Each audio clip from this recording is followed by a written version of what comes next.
Good morning student. I am Anand Singh from Central Public Academy, Physical Education. Let's start chapter number 4, class 12.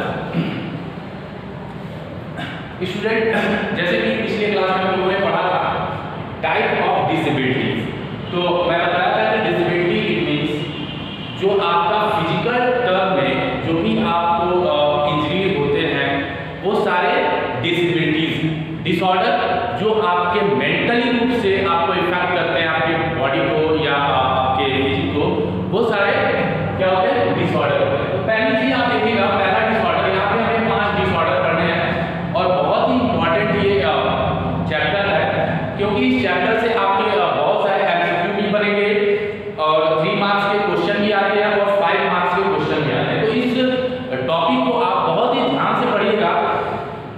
Type of disorder, पहला disorder जो होता है, मैं पहले ही बता चुका हूं, डिसऑर्डर मींस जो आपको मेंटली रूप से इफेक्ट करता है आपके बॉडी को या आपके शरीर को। तो पहला देखिएगा कौन सा है डिसऑर्डर?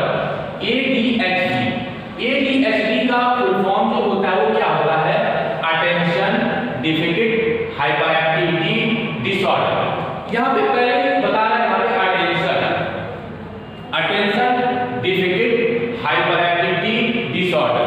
तो यहाँ पे देखिएगा कि वो बच्चे जो अपने दिमाग को, अपने ब्रेन को एक जगह कॉन्सेंट्रेट नहीं कर पाते हैं, अटेंशन नहीं दे पाते हैं, ये जो डिसऑर्डर होता है उन बच्चों के ब्रेन में होता है। इट मींस उनको एक जगह पे वो अपना ध्यान केंद्रित नहीं कर पाते, इस वजह से ये सारी दिक्कतें होती हैं। हाइपर एक्टिविटी मतलब वो छोटी छोटी बातों पे हाइपर हो जाते हैं। ये मैक्सिमम प्रॉब्लम बच्चों के अंदर होती है कि बच्चे क्या होता है कि अपनी रोज डेली की आदतों में सुधार लाने की बजाय वो चिड़चिड़ाहट और उनके अंदर आ जाती है। तो ये डिसऑर्डर जो होता है ADHD attention deficit hyper activity disorder. It means ये उन लोगों को होता है जो अपना ध्यान एक जगह केंद्रित नहीं कर पाते हैं। और इसमें ये भी ध्यान देने वाली चीज है कि हाइपर एक्टिविटी मतलब आप हाइपर हो जाते हो छोटी छोटी चीजों पे। जो बच्चे को आप बोलते हो कि बेटा ये कर दो, तो वो नहीं करता है और छोटी चीजों पे गुस्सा हो जाता है। तो ये डिसऑर्डर जेनेटिकली किन केसों में होती है? उन बच्चों में होती है जिन बच्चों का ब्रेन एक्चुअल रूप से एक जगह केंद्रित नहीं हो पाता है। नेक्स्ट देखिएगा इसके कॉजेस क्या क्या होते हैं, ये किन कारणों से होता है। पहला जेनेटिकल, जैसे कि क्या होता है कि जब बेबी पेट में होता है तो माँ खाने पे अगर विशेष ध्यान नहीं देती है तो कहीं ना कहीं उसे जेनेटिकल भी प्रॉब्लम हो जाती है, उसका ब्रेन जो है थोड़ा सा वीक हो जाता है। उसके बाद नेक्स्ट इंजरी के थ्रू हो सकता है, कॉजेस है इंजरी के थ्रू, मैक्सिमम थ्रू है जिसके थ्रू ये चीजें हो सकती हैं। उसके बाद आप देखिएगा नेक्स्ट आता है सेंसरी प्रोसेसिंग डिसऑर्डर। ये एक ऐसा प्रोसेसिंग डिसऑर्डर है, इसका शॉर्ट फॉर्म होता है SPD। स्टूडेंट मैं बार बार आपको बता रहा हूँ, ये एक ऐसा पॉइंट है जिससे आपके एमसीक्यू क्वेश्चन भी बनते हैं, 1 मार्क्स के क्वेश्चन भी बनते हैं, 3 मार्क्स के क्वेश्चन भी बनते हैं और 5 मार्क्स के क्वेश्चन भी बनते हैं। तो सेकंड डिसऑर्डर देखिए क्या है?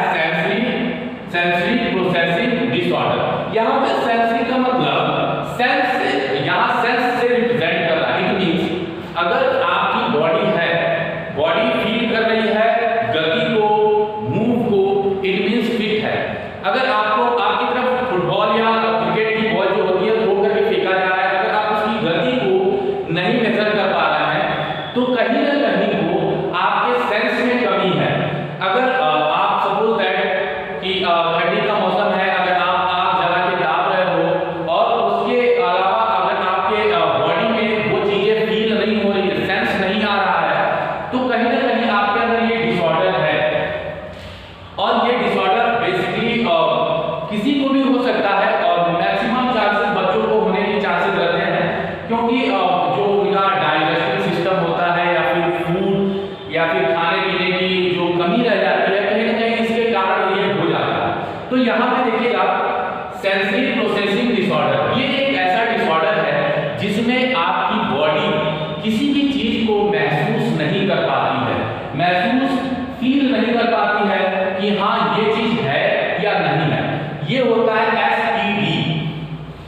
यहाँ पे ध्यान देने वाली चीज है कि सिम्टम कौन कौन से होंगे स्टूडेंट। ये जितने डिसऑर्डर हैं, ये पहली चीज तो आप ये जान लीजिएगा कि ये सिम्टम्स सबसे पहला जेनेटिकल प्रॉब्लम तो सब में आपको मिलेगा, क्योंकि जो हमारे माँ बाप से या हमारे परिजनों से मिलता है वो कहीं ना कहीं हमारे ब्लड में रहता है। तो सबसे पहला कॉजेस तो हो जाएगा इसका जेनेटिकल। दूसरा क्या हो जाएगा, दूसरा ये हो जाएगा कि आपका वेट ज्यादा है, वेट ज्यादा है और आपकी बॉडी वो सेल्स ऑर्गन नहीं फील कर पा रही है। तीसरा एक्सीडेंट, चौथा एनवायरनमेंट, बहुत सारे आपके कॉजेस होंगे। नेक्स्ट देखिएगा ऑप्टिमम स्पेक्ट्रम डिसऑर्डर, इसको बोलते हैं ASD, ऑप्टिकल स्पेक्ट्रम डिसऑर्डर। ये ऐसा डिसऑर्डर होता है जिसमें आपकी कम्युनिकेशन प्रॉब्लम होती है। कम्युनिकेशन प्रॉब्लम कैसे कि आपको बोलने में झिझकपन लगेगी, आपको बात करने में आपको घबराहट महसूस होगी, आई कांटेक्ट बनाने में लोगों से आपको घबराहट महसूस होगी। ये एक ऐसा डिसऑर्डर है जो बेसिकली बच्चों में होता है और ये एक कहते हैं इसको, एक नॉर्मल रूप से कहा जाए तो एक झल्लाहट जो होती है वो उसको कहीं ना कहीं वो अलग वे में आ जाता है। और यहाँ पे देखिएगा ये एक ऐसा डिसऑर्डर होता है जिसमें कम्युनिकेशन स्किल की प्रॉब्लम आपके अंदर होती है, जैसे कि आपको कहाँ पे किस तरीके से अपने आप को प्रेजेंट करना है, आपका आई कांटेक्ट कैसा होना चाहिए, आपका लोगों से बिहेवियर कैसा होना चाहिए, सोशल में आपका कम्युनिकेशन कैसा होना चाहिए। ये सारी प्रॉब्लम होती है इसमें। ये डिसऑर्डर किस कैसे में होता है, ऑप्टिमम स्पेक्ट्रम डिसऑर्डर ASD, मतलब इसमें आपकी कम्युनिकेशन प्रॉब्लम की डिसऑर्डर होते हैं। तो ये तो हो गया स्टूडेंट थर्ड डिसऑर्डर। तो इसमें आपके इक्विपमेंट्स सॉरी सिम्टम्स, जैसे कि मैं बताया कि पहला सिम्टम्स आप जेनेटिकल सिम्टम्स डालेगा, दूसरा फिजिकल फैक्टर, मतलब यहाँ पे देखिएगा फिजिकल फैक्टर मींस ये होता है कि आपका ब्रेन किस तरीके से वर्क कर रहा है। इट मींस उसके साथ साथ आपकी बॉडी किस तरीके से वर्क कर रही है, क्या फ्लेक्सिबिलिटी है आपकी बॉडी में, क्या मूवमेंट आपकी सही है, आपका स्टैंडिंग पोजीशन, वॉकिंग पोजीशन किस तरीके का है, ये आपको सेंस कौन सा देता है, ये आपका सेंस माइंड देता है। इसके अलावा देखिएगा फोर्थ आता है ऑप्शनल डिफिनेट डिसऑर्डर, ये इसको बोलते हैं ODD। ये एक ऐसा डिसऑर्डर होता है जो मेंटल डिसऑर्डर और आपके बिहेवियर डिसऑर्डर पे इफेक्ट करता है।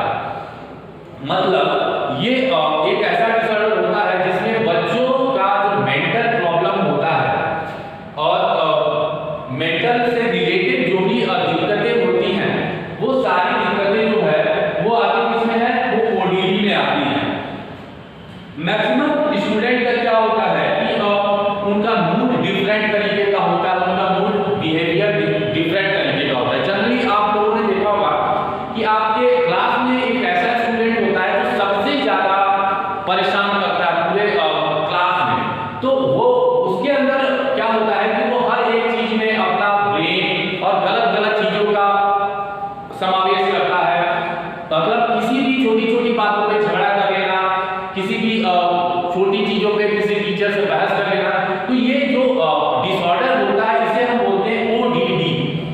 तो आप लोगों ने देखा होगा मैक्सिमम हर एक क्लास में एक ऐसा बच्चा होता है जिसके ब्रेन में बहुत सारे खुराफात होते हैं, उसका मेंटल IQ थोड़ा सा एक तरीके से माना जाए तो बहुत ही वीक होता है और उसके सोचने समझने की शक्ति कहीं ना कहीं वीक होती है। इसी वजह से उनका बिहेवियर जो है वो सही वे में नहीं हो पाता है।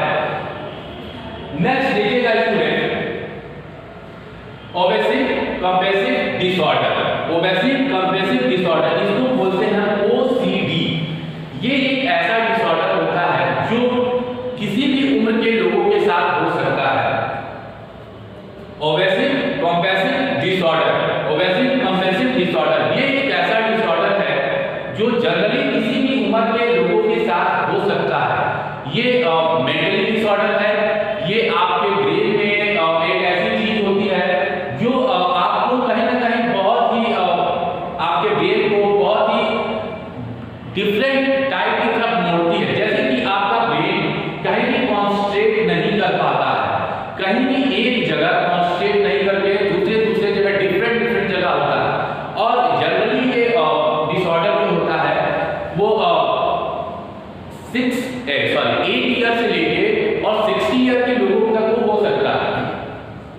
मतलब इसमें जनरली माना जाए तो mental disorder according to work, जैसे कि आपके ऊपर हार्ड वर्क अगर कोई दिया जाए तो इसमें दो चीजें होती हैं। कुछ लोग उस वर्क को बहुत ही प्रोफेशनल तरीके से पूरा कर लेते हैं और उसी वर्क को कुछ लोग बर्डन बना लेते हैं और उसको अपने मेंटल अपने दिमाग के ऊपर बोझ बना लेते हैं और वो क्या हो जाता है, वो एक बर्डन होने के साथ साथ आपके दिमाग को बहुत ही परेशान करता है।